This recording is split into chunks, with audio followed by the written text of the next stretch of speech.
নমস্কার, আবারও স্বাগত জানাই খবর 24 এর পর্দায়। সাত সকালে দুর্ঘটনার কবলে এনআইটি বাস, আহত বাসের চালক সহ একাধিক ছাত্রছাত্রী। গোটা ঘটনার জেরে ব্যাপক চাঞ্চল্য, একাধিক গতি দুর্ঘটনার কারণ বলে অনুমান। এনআইটি আগরতলা ছাত্রছাত্রী পরিবহনের সাথে যুক্ত থাকা বাসগাড়ি দুর্ঘটনার কবলে পড়লে অল্পে রক্ষা পায় জনচল্লিশেক ছাত্রছাত্রী। গোটা ঘটনার পরিপ্রেক্ষিতে সংশ্লিষ্ট এলাকায় ব্যাপক চাঞ্চল্য তৈরি হয়।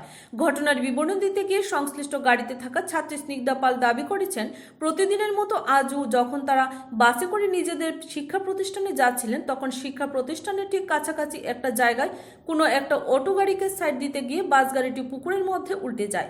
ঘটনার পরপরই বাসের মধ্যে থাকা ছাত্রছাত্রীরা আতঙ্কিত হয়ে পড়ে এবং সংশ্লিষ্ট গাড়ির ইমার্জেন্সি দরজা ব্যবহার করে একে একে ছাত্রছাত্রীরা বেরিয়ে আসে বলে শ্রীমতী পাল দাবি করেছেন।